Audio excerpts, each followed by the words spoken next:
Of a sugi here. We're starting today Kuf Mem Gimel Amud Beis, where it says V'savar Rab Yehuda Stam. So to review what we learned yesterday, we're talking about what happens in a case where you have juice that's oozing out from fruits. Are you allowed to use it in Shabbos? So there's a machlokes here between Rab Yehuda and the Chachamim. The Chachamim say that you're never allowed to, because there's a gzeira of Chazal. You might come to squeeze fruits. Rabbi Yehuda says, well, it depends. Did you designate the fruits for eating? So then there's no gzeira that would happen. Did you designate the fruits for juices? So then there's actually a concern that you might come and squeeze it out. But here, the Gemara that we learned yesterday divided that there's different types of fruits. There's anavim v'zeisim, there are grapes and olives that are designated for juices, for the wine and the oil. So that's something that Rabbi Yehuda would agree that there's always a concern that you're going to squeeze it. Then you have most fruits that are not designated b'chlal for juices. Most fruits, the Chachamim would agree to Rabbi Yehuda that we're not concerned that the person is going to come to squeeze it, because the fruits are designated for eating. And then the Gemara said there are those that are in between. Tusim, what was it? Tusim v'rimainim are such kind of fruits that it depends. Over there is where there was the machlokes between Rabbi Yehuda and the Chachamim. Rabbi Yehuda says it will depend what it was designated for, and the Chachamim say it doesn't matter. Now, the Gemara here is going to focus on one detail that it said in the Braisa that we learned yesterday. In the Braisa there it said that according to Rabbi Yehuda, when you have tusim and rimainim that were used stam, okay, you have three cases. You have a case where a person set it aside for eating. Then you have a case where the person set it aside for squeezing for juices. Then you have a case stam. He brought in the fruits, he stored it.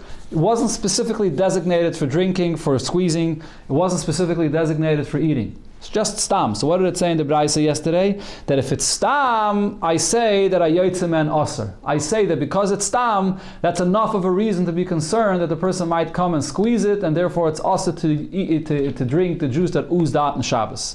So it's this case of stam that the Gemara is going to focus on. Because what we're saying is, according to Rabbi Yehuda, we're comparing stam to a case where the person actually designated it for drinking.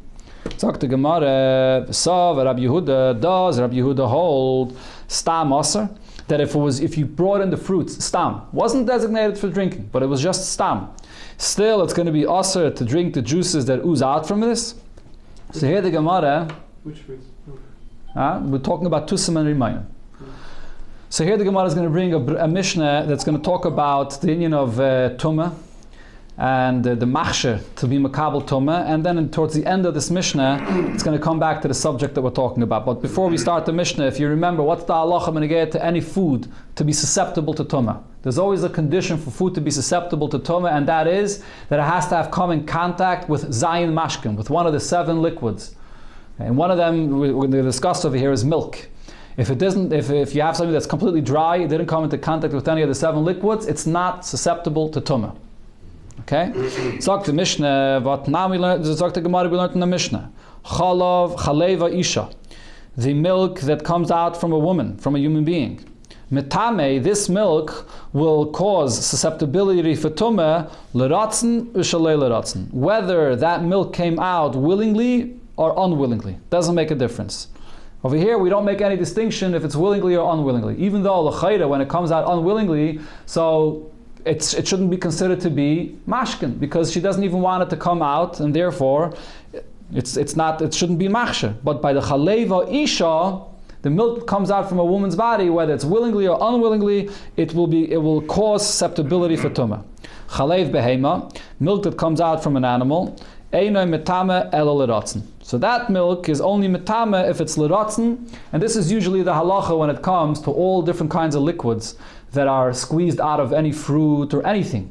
Those liquids do not cause the food that came in touch with that liquid to be susceptible to tumah unless the liquid is there willingly.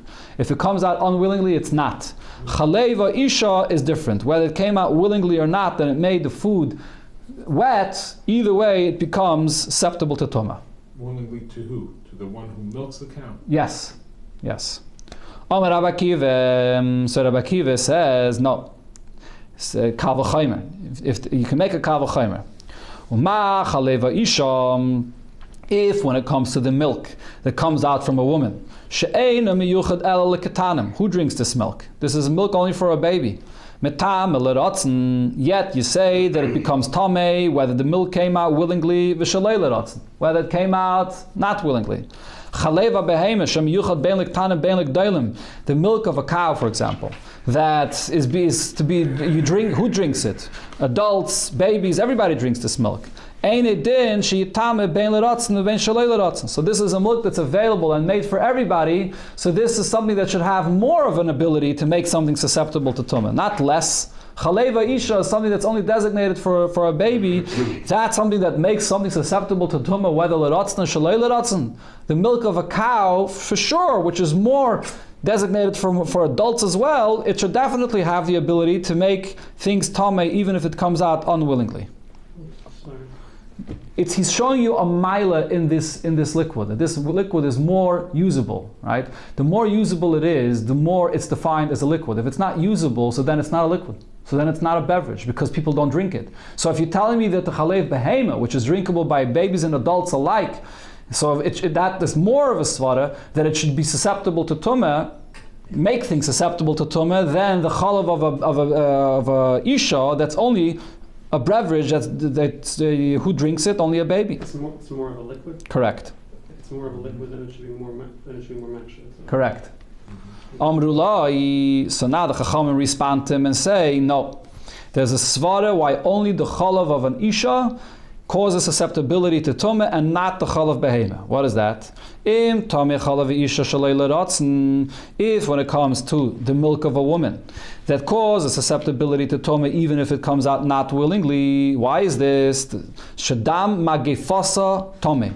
Because if there's a blood, she has a wound, and there's blood that's coming out of a wound, the blood of a woman will cause tumah as well. One of the 7 liquids is blood, the blood that comes from a human body. Okay, so that blood from a wound will cause tumah. Chalev abehema. But on the other hand, when it comes to the milk that comes from the animal, and it came out not willingly, the blood of a wound from an animal is tahir. The blood from an animal does not cause susceptibility to tumah. So I see that I'm more machmer when it comes to a human being, because the blood of a human being, if there's a wound by the isha and there's blood, that blood causes susceptibility to tumah. The blood by an animal does not cause susceptibility for tumah. Rashi adds another detail to this. Rashi says that it's not only 2 separate things that we're talking about, blood and milk. The blood and the milk are actually connected, because the Gemara in Nida says that by a woman that's nursing, dam neka v'nasa cholav. The blood, it's a time that she doesn't have a period, she doesn't become a nida, because the milk that's being produced comes from the blood. So therefore, the blood and the milk are connected to each other. So by a woman that her blood causes susceptibility to tumah, and that's including by the blood of a wound. When you have a blood of a wound, does the blood come out willingly? No, you would rather not have the wound. But nevertheless, the blood of a wound that oozes, that comes out, causes susceptibility to tumah. So therefore, the Chachamim say the same thing applies also to the milk that comes out from a woman, even not willingly. It will cause susceptibility to tumah, which is not the case by an animal. By an animal, the blood that comes out not willingly does not cause any susceptibility to tumah. So the milk also should not cause susceptibility to tumah. Amalahan, so Rabbi Akiva answers back and says, no, there's a reason to be machmer more by milk, more than blood. Don't bring me this comparison to blood. There's more of a reason to be machmer by the milk of the animal more than the blood. Machmer ani b'cholav mibedam. I'm more stringent when it comes to the milk that comes out of the body of an animal more than the blood. Why is this? If you're milking for the purpose of healing, that milk that comes out is for sure going to cause susceptibility to tumah. We're talking over about milking a cow. If a cow has too much milk, and you have to milk the cow in order to heal it, in order to relieve it from some of its milk. So when you milk a cow for refuah, so the milk that comes out will cause susceptibility to tumah. On the other hand, v'hamakis l'refuah, if you have to let blood from an animal for the purpose of refuah, tahir. That blood that comes out of the animal is tahir. The blood of the animal does not cause susceptibility to tumah. So what do I see over here? That the milk is more chomer than the blood. So therefore Rabbi Akiva says, don't compare the milk to the blood to prove the point that the milk becomes tamei shaloi l'ratzon like the blood. No, it's not the same thing. Milk causes tumah more than the blood. Amrulai, the Chachamim answer back Rabbi Akiva, and here is the point that's relevant for our sugya. Salei zeisim v'anovim yechichu. When you have a basket of olives or grapes, that should prove to you shehamashkin hayetzim mehen l'ratzayin tmeim. If you have any of the juices of oil or wine that's oozing out of the grapes or olives, only if it comes out willingly, then those mashkin are tummy. They cause susceptibility for tumah. Shaloi l'ratzon tahirim. But if it's not l'ratzon, if it comes out not willingly, those mashkin are tahir. So what is the last point that the Chacham here are saying is, Chacham are saying that when it comes to the milk that comes out from an animal, there's befedish a difference whether it comes out l'ratzon or it comes out shaloi l'ratzon. Where do I see this? I see this concept, b'nigeya to mashkin that comes out from fruits. Mashkin that comes out from fruits. If you're squeezing it out, or you want it to come out, you're happy with the fact that it came out, that's mashkin that causes tumah. Causes susceptibility to tumah. Mashkin that comes out while it's there in the basket and it just comes out on its own and you don't want it to come out, over there it does not cause susceptibility to tumah. So therefore Rabbi Akiva says that I apply this, not Rabbi Akiva, the Chachamim. The Chachamim say we apply this concept to the milk of an animal as well. That we distinguish between whether the milk of the animal came out willingly or not willingly. Okay. Now this conversation between Rabbi Akiva and the Chachamim, if you look there in the Mishnah, it doesn't stop over there. The conversation continues and there's back and forth, there's a whole discussion. But over there, the discussion is b'nigeya to the machshir of the chalav of a behema, cow's milk. When is it machshir? When is it not machshir? Is it machshir only if it's l'ratzon, or if it's machshir even if it's shaloi l'ratzon? But what's relevant for our sugya is this last point over here, b'nigeya to the mashkim that comes out from zeisim and anovim. It comes out from the zeisim and anovim. So what did it say in this Mishnah? There is the mashkim that comes out l'ratzon, and there's the mashkin that comes out shaloi l'ratzon. So now, let's define what means l'ratzon, what means shaloi l'ratzon. L'chayre, there should be three cases. There's a case where a person desires the mashkin to come out. He squeezes it to come out. He's clearly happy for it to come out. He says, I'm happy that this mashkin is coming out. That's one case. Then there's the case shaloi l'ratzon, which is the opposite extreme, where the person is clearly unhappy of this mashkin coming out. He's saying, I don't want this mashkin to come out. But then there's a case in between. There's a case of stam in between, where the person does not clearly say, I'm happy this mashka is coming out, and he's not clearly saying, I don't want the mashka coming out. That's the case of stam. So now in this Mishnah, when it talks about the mashkin coming out of the olives and the grapes, it talks about l'ratzon and shaloi l'ratzon. What's with the case of stam in between? So the Gemara here in the Havamin is going to say as follows. My love, don't you think the pshat over here is l'ratzain, when it uses the term l'ratzain, that the mashka is coming out willingly, what does that mean? Denichale, that he's clearly happy. He's clearly saying, I'm happy with this mashka that's coming out, or he himself is actually squeezing it. That's what l'ratzain means. What does shaloi l'ratzain mean? Shaloi l'ratzain means any case where the person is not clearly saying he's happy. B'stama. So that includes even in a case which is a stam. Okay? And what does it say over here? The mashke, the liquid that comes out from the zeisim and anovim, and it's only a stam, we don't consider that to be liquid. So therefore the Gemara's question now is, Uma zeisim v'anovim de b'nei schitininu. When it comes to olive and grapes, what are they designated for? They're designated to squeeze the oil and the wine out of them. Shaloi l'ratzain, if it was shaloi l'ratzain, and what does shaloi l'ratzain mean? Shaloi l'ratzain means even in a case of stam, where he didn't clearly say I want it. V'loi klum, so that liquid that comes out is not considered to be a liquid. For the purpose of being machshir for tumah, it's not considered to be a liquid at all. Tusim v'rimainim, so when it comes to the berries or the pomegranates, the lav b'nei schitininu, those are fruits that are not designated for squeezing like olives and grapes. Loi kol shekain, shouldn't I certainly say that the liquid that comes out is not considered to be a liquid b'chlal? So what did we say before? Rabbi Yehuda before said that the liquid that comes out in a case of stam is considered to be a liquid, and it's a isser of schita, and therefore if it oozes out on its own, you're not allowed to drink it, because as a gzeira, you might come to squeeze it. But based on this Mishnah here, where it talks about the din of hechshel lekabel tumah, what do I see? If something comes out stam, it doesn't have the din of liquid b'chlal. That's the question of the Gemara. And for the Gemara, loy, no. Not the same thing. The pshat over here is different. We have to change the way we interpret what means l'ratzen and what means shaloi l'ratzen. L'ratzain b'stama. Yeah, no. The pshat is when it says l'ratzain, ratzain does not only mean when the person clearly says he wants it. L'ratzain means whether he says clearly that he wants it or even the stomach. Even in a case where he doesn't say anything, that's all part of ratzin. If you have wine or oil that's coming out of the grapes or the olives, what's called ratzin? Even stam is called ratzin. Shaloi l'ratzin. When it says that it's coming out shaloi l'ratzin, what does that mean? The gali daite the oma loy nicheli. When he clearly says, I don't want these juices to come out, that's what means shaloi l'ratzin. But if it comes out stam, it is considered to be a liquid. And that's exactly what Rabbi Yehuda said before. When it comes out stam, it is a liquid and there is schita. That's one answer. Another answer is Shani Sale Zeisim Va'anovim. You can't compare the two cases, B'chlal.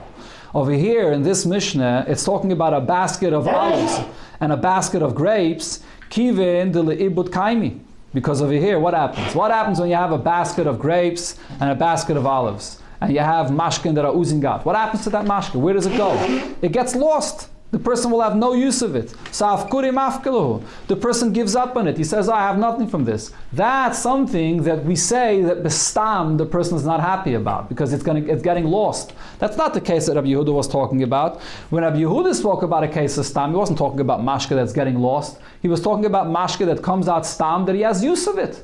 So mashke that comes out stam in a case that you have use of it, in such a case, that's a mashke that we say. It's a mashke, it's chita, you're going to use it, and therefore we were geyser that even if it oozes out, you shouldn't drink from it. Two different kinds of cases of when it comes out stam. Okay, this is all the discussion b'negeya to the opinion of Rabbi Yehuda regarding stam mashke that comes out when you didn't designate it for anything. Now the Gemara returns to the opinion of the Chachamim. What did we say in the Gemara that we learned yesterday? Chachamim are made to Rabbi Yehuda by all peiris, that Rabbi Yehuda said that there's a distinction if it's designated for eating, designated for drinking. Chachamim are made to Rabbi Yehuda regarding all peiris to the shit of Rabbi Yehuda. Fragt the Gemara, Ashkechan Rabbi Yehuda the Meidel Rabbanan. We find, we had this braisa that clearly said that Rabbi Yehuda agrees to the Rabbanan. Regarding Zeisim Va'anovim, Rabbi Yehuda agrees that in all cases, there's an issue if it oozes out wine or oil. Rabbanan the Meidel Rabbi Yehuda, however, this that we said that Rabbanan are Meidel to Rabbi Yehuda, B'shar Peiris, regarding all other fruits, that over there we say that it depends what was oozing out, depends what it was designated for. Where do we know that they're Meidel? And for the Gemara, we know this from another brayse. Tanya, we learned in a brayse, Soichatin, you're allowed to squeeze out in Shabbos, B'pagoin, with plums or prunes, or with prishin, which are plums, quinces, okay, ubozrodden, okay, a kind of apple. So these are different kinds of fruits that are not made to squeeze their juices. So you're allowed to lechatchila squeeze them on Shabbos. Now let me explain this. What's the pshat? Why are you allowed to squeeze them lechatchila on Shabbos? If they're not designated for their juices, you're allowed to squeeze them on Shabbos. The reason is, we're going to see this in the end of the Amud, and Rashi explains it over there. The whole malacha of schita only applies when you are taking a liquid that's inside the fruit, and the fruit itself, what's the fruit itself? The fruit itself is an oichel, it's food. Inside this fruit, there are juices that are concealed and stuck inside. And you extract and take out the liquid from that fruit. So you're separating a liquid form, a liquid food, from a oichel, from food. That's the malacha of dash. That's what the concept of dash is all about. Just like in the original source of dash. What's the original source of dash? When you have the kernels and the husk. The kernels are edible, the husks are not edible. And you separate the kernels from the husk. Okay? But what happens, for example, if I take a challah? I cut the challah into two. Now I have 2 slices of challah. Are you going to say that that's dosh, that I just separated one slice of challah from the other slice of challah? No, that's not dosh. You have one food and you just separate it into 2, and that's not dosh. This is food, I just cut it into 2. Similar, when you have a fruit which is not designated for the liquid, so the liquid that comes out is considered to be a fruit oichel as well, even though it's a liquid form, but it doesn't matter. Al pidin, it's designated to be a fruit and oichel as much as the fruit itself, because it's not made for the juice. It's not made to squeeze out for the juice. So therefore what comes out is considered to be like 2 parts of a oichel that just became separated from each other. That's not dosh. Dosh is when you have a fruit that's designated for the liquid. Elamai, the liquid is stuck inside, it's concealed inside, and you squeeze it and take out the liquid from the food. That's dosh. So over here, these fruits that are designated for eating it, and you're just squeezing it to make it a little bit sweeter, to make the fruit a little bit sweeter, that's not called dosh. Aval loy b'rimaynim. But not when it comes to pomegranates. Pomegranates is something which could be used for the juices, and therefore you're not allowed to squeeze out the juices for it in Shabbos. V'shal beis Menashia bar Menachem ha'yuseichtem b'rimaynim. By beis Menashia bar Menachem, this was their custom. They would eat the rimaynim, but not eat the rimaynim actually. They would squeeze out the juices, then they would drink pomegranate juices. Okay? Even in the week, they're right. The Gemara is proving this concept that you see that the pomegranates are designated for the juices, and therefore you're not allowed to squeeze that on Shabbos. You can also eat them. Yeah, you could, but they had a custom to squeeze it for the juices. And that proves that the juices is not a food, it's a juice. And therefore you're separating the food, the juice that is, from the food, from the rimain itself. Okay, so what is the Gemara proving from this braisa?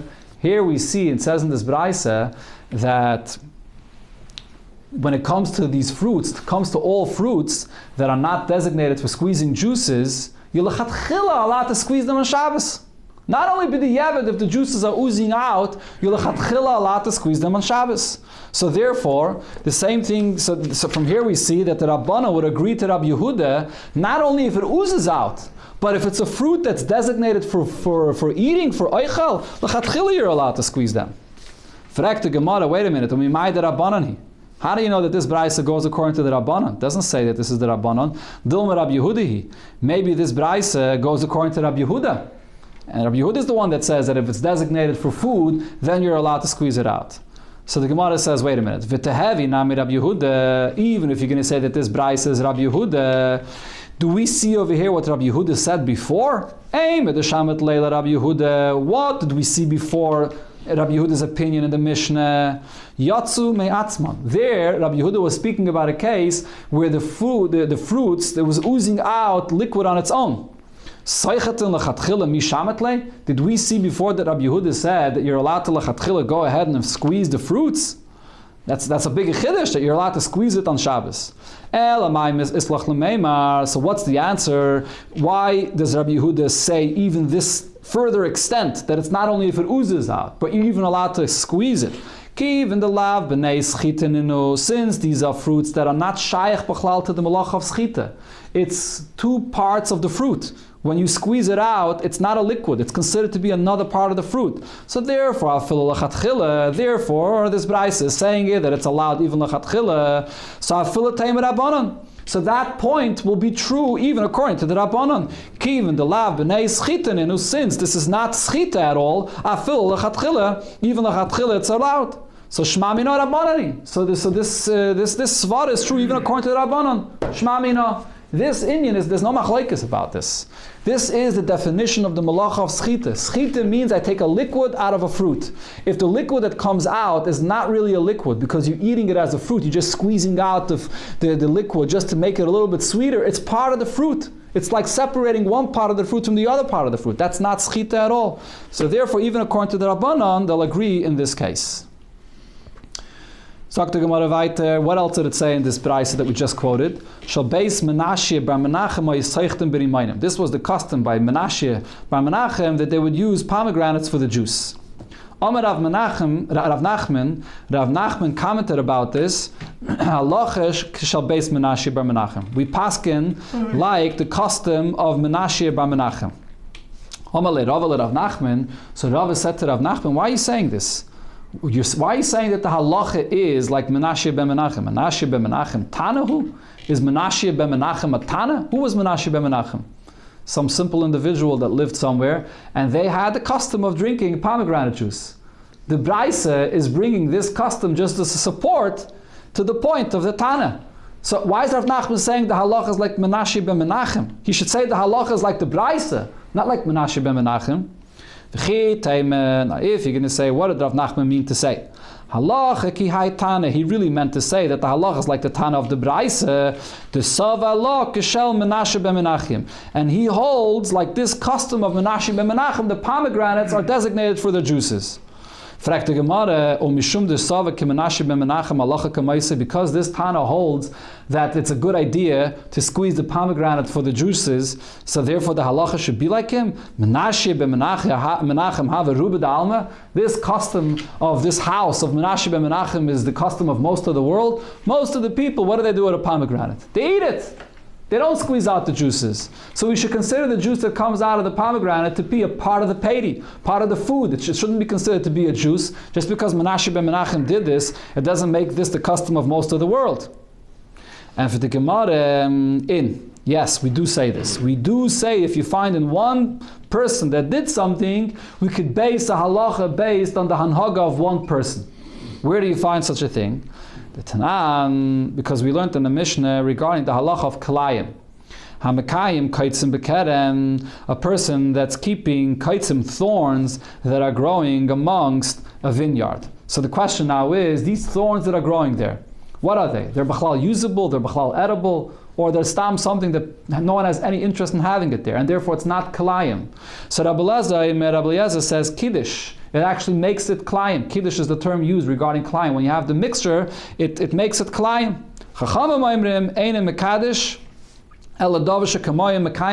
It's not considered to be klayim unless it's something that people will actually are interested in keeping it there and having it there. You're going to use it for something. Thorns and thistles is something that a person doesn't use for anything.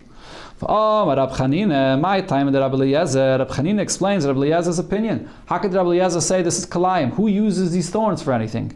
So he says, "Shekem ba'arvia mekayim kaitzisadas ligmalayim." Camels eat these thorns and thistles. So in Arabian, Arabian countries where there's a lot of camels that travel through the desert, so they eat these thorns, and therefore the owner is interested in having these thorns there to feed the camels. So, what is the Gemara proving from here?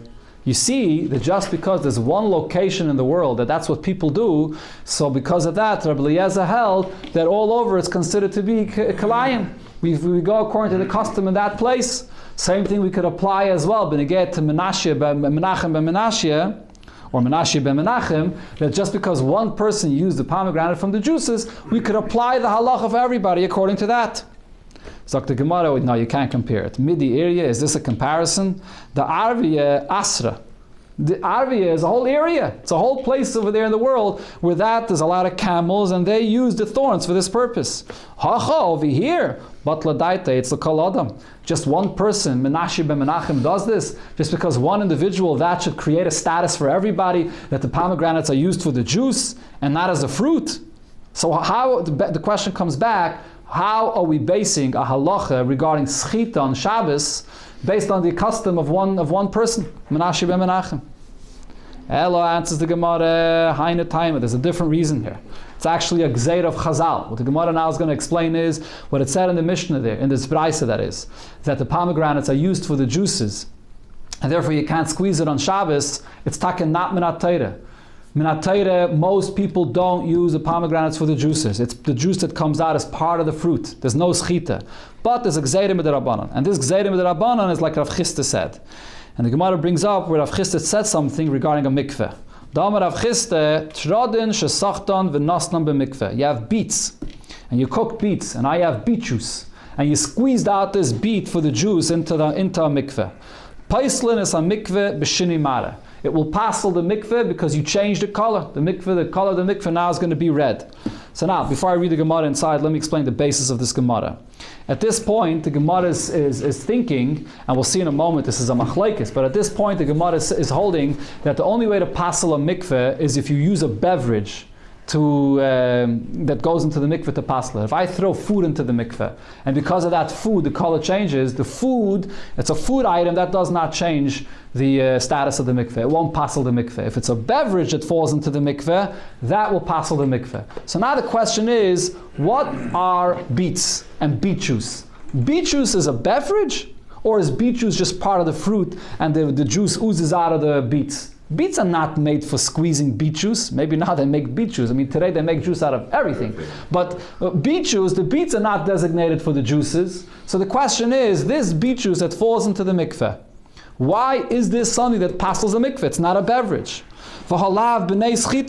It's not made to squeeze for the juice. So what does Rav Chisda say? What's the answer? Since you're squeezing these beets and you have this beet juice, so for you squeeze this juice, so for you it is a mashke.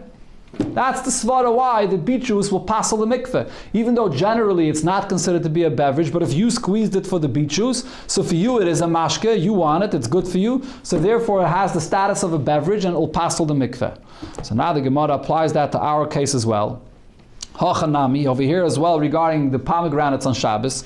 Kivin the achshavinu havaluhu mashke. If someone is going to go ahead and squeeze pomegranates for the juices that come out of it, so for that individual, the juice that comes out of the pomegranates is considered to be a significant juice. It is juice. Okay, so what's the Gemara saying? Even if it's true that most people will not use the pomegranates for the juice, and therefore if you're going to squeeze it and the juice comes out of it, even though you're squeezing it just to make the pomegranate sweeter, because you want to have it juicy, you want to have it sweeter, and therefore you're not interested in the juices, but nevertheless Chachamim made a gzeira. Since there are some people that do squeeze it for the juices, as we see in the case of Menashe ben Menachem that squeezed it for the juice, so therefore Chachamim were geyser that nobody should squeeze any pomegranates, even if you just stam wants to make it a little bit sweeter, the taste of the fruit should be sweeter, nevertheless no one's allowed to squeeze these fruits on Shabbos. That's the conclusion of the Gemara according to Rav Chisda. It's a gzeira. And this is the way it's passed in the Shulchan Aruch. However, there is a machlekes Rishonim about this. Some Rishonim say that it's only like a fruit like a pomegranate or any fruits like that some people squeeze. But how about any other fruits that nobody squeezes? Then that wouldn't apply. Wouldn't apply. I don't know, today you make juices out of everything, so you could almost make this, it's so obvious you can make this gzeira about everything. But I don't know, let's say there's some kind of a fruit that nobody squeezes. Right? But the Alter Rebbe Shulchan Aruch brings a second day, and that's the day of Rashi actually, that says that this gzeira that the Gemara says here, the Chachamim made b'negei to pomegranates, that since somebody might squeeze it, and for him the juice is significant, Chachamim will geyser for anybody that squeezes the juices, even just to sweeten the fruit, just because he wants it to be juicy a little bit. But he doesn't really want the juices as a juice, he just wants to sweeten the fruit. Chachamim made a gzeira that you're never allowed to be seichet on Shabbos. The Alter Rebbe says you should be machmer on Shabbos, not to be seichet, not to squeeze any fruits for its juices. Because of this gzeira, someone might be using it for the juices, and you yourself might come to do that. But really, minat Torah, what it comes out from our Gemara is, minat Torah, most fruits, you're allowed to squeeze them on Shabbos. The whole thing that we don't squeeze fruits on Shabbos, lemons or whatever it is all just midrabanan. For a salad. So we're going to get to that in a moment. I'm talking about squeezing lemon into a cup, just for the lemon juice, or into a cup of water. We'll see soon in the Gemara.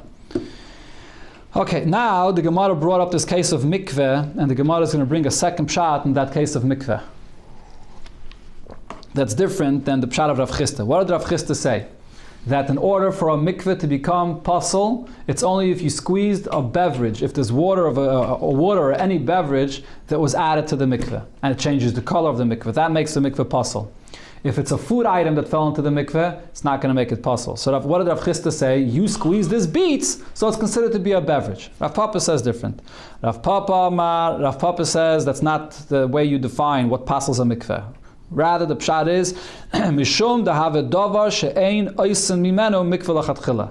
This beet juice is something you can't make a mikveh of it, which means it doesn't have to be a beverage to passel the mikveh. As long as it's something that you can't make a mikveh out of it, and that liquid ends up in the mikveh and it changes the color, that passes it. V'chol davar she'ein oisen mimeno mikveh lachatchila. Anything that you can't make a mikveh out of it, and it goes into the mikveh, and paiselas a mikveh b'shini mara. it will passel the mikveh even if it changes the color. So even if you're going to say that the beet juice is not a beverage, the beet juice is not designated for drinking really, it's part of the fruit and it's considered, or the vegetable, it's considered to be a fruit, a vegetable, nevertheless it passels the mikveh.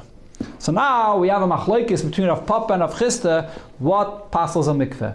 Is it dafke because it becomes a liquid, a mashke, a beverage, or is it only or it's a davar she'ein oisim mimenu mikveh lechatchila. Anything that you don't make a mikveh out of it, even if it's not a beverage, it makes the mikveh pasul. So the Gemara now brings up the same machlokes regarding another case. Tanan Hasam, we learned in a Mishnah, some Mishnah also regarding mikveh and mikvahs. Nafal teicha yayin. If you have wine that fell into a mikveh, chaymitz, or vinegar fell into a mikveh, meichal. So the Gemara, we're going to be focusing now on this meichal. What's meichal? Meichal is a watery substance that oozes out of olives. Okay, Rashi here explains that, of course, usually what's the substance that comes out of olives? Oil. Okay, but even before the oil comes out, there's a watery substance that comes out of the olives. Now, it's very important to know for the Hemshech of the Gemara here, the process of how this happens. They take all the olives and they put them into a vat. Put them into a vat, what happens? The olives are not 100% ripe, they're still hard somewhat, but in the vat, it ripens. And there's three different stages here the Gemara will speak about. The first thing is, inside the vat, the olives are warm. Because they're warm, there's some substance, some watery substance that comes out of it. Then you leave it there for a longer period, they start becoming pressed together a little bit. They start squeezing together. Once it squeezes together, there's more water that oozes out of it. Then they take it out of this vat and they put it into a net to actually crush it. And over there, b'shas they come right before they crush it, or even after they crush it actually, besides the oil that comes out of it, there's more of a watery substance that comes out. So there are three different stages of this meichal that comes out of these olives. Now let's see what it says here. So you have yayin, oichaymitz, and meichal that fall into a mikveh, shina v'shina marav, and it changes its color, pasul. That makes the mikveh pasul. So now the Gemara says, is this meichal one of the mashkin? Is this meichal a beverage that could make the mikveh pasul? Man tana da meichal mashkehu. Who is the tana that says that meichal is considered to be a beverage? Amar Abaye Rab Yaakov. So Abaye says this is Rab Yaakov. The Tanya, we learned in Abraisa, Rab Yaakov says, Meichal harehu kemashke. This watery substance that comes out of the olives, it's a mashke. However, Uma tam omru Meichal hayotze b'tchila tahir. Rab Yaakov still clarifies that watery substance of the olives that comes out right in the beginning, when they put it into the vat, it's going to be tahir. It won't cause the olives to be susceptible to tumah. The reason is, l'fishein reitze b'kiyumai. It's like we said before, any liquid that comes out that you're not interested, you're not using it b'chlal, it's getting lost, so that's something that is not a liquid that makes it susceptible to tumah. But really, in essence, this meichal is a mashke. Rab Shimon says, meichal eina kamashke. This watery substance, it's not one of the mashkin. It's a substance that comes out of the grape. It's not oil. It comes out of the olives. It's not oil, it's not water, it's not a mashke. But now Rab Shimon says, there is the meichal that comes out at a later stage. What's the ikul beis abad? That's once they place it into a net and they place it into the actual press. Over there, at the last stage, there's additional waters, not the oil, there's additional waters that come out. That waters, Rab Shimon says, it will make it susceptible to tumah. It is a mashke. So why did they say that meichal hayotzim ikol beis abad tamei? The answer is lefishei efshalei b'leitzich tzuchei shemen. Those waters that come out of the olives at a later stage, that's right before the oil comes out. Or Rashi says maybe right after the oil came out, after they finished pressing it. Over there's going to be some oil mixed into it. So because of the oil mixed into it, that's why it's considered to be a mashke. Okay, so what is the Gemara saying? It's Rab Yaakov that said that the meichal has the status of a mashke, and therefore if it falls into the mikveh, it passes the mikveh. Rab Shimon holds it doesn't have the status of a mashke. But the Gemara asks the question, Mai beinayu? What's really the difference between Rab Yaakov and Rab Shimon? Both of them are saying that the first meichal that comes out in the beginning stage, right when you put it into the vat, will not make it susceptible to tumah. And both of them are saying that in the last stage, when it comes out at the end, right when it's being pressed for the oil, that is going to be machshir for tumah. So what's really the difference between them? And for the Gemara, ikke beinayu the osi basar itzatzta. There is the middle stage. I mentioned before. There's the middle stage when the olives squeeze together. That middle stage, when it squeezes together, over there is where there's the machlokes between Rab Yaakov and Rab Shimon. Right? Rab Yaakov says that he doesn't want bikiyumai, the water that comes out right in the beginning, he doesn't use. That doesn't apply to the middle. The one that's there in the middle, the water that comes out in the middle, the person does want it. He will use it. Whereas according to Rab Shimon, it says that the issue is that there's a little bit of oil mixed in. There's no oil mixed in when it's still in the vat, when there's still meichel coming out in the vat. Okay, why did the Gemara bring this up? This is all one interpretation of this braisa. According to this interpretation, who was speaking over here? Abaya. Abaya was telling us that what makes a mikveh pasul? Only something which is actually a beverage. Rava argues, and Rava holds like Rav Papa that we mentioned before. Mishum dahave dava she'ein oisen emenu mikveh upaisal as a mikveh b'shini mara. As long as this is a liquid that you don't make a mikveh with it, you can't make a mikveh with meichal.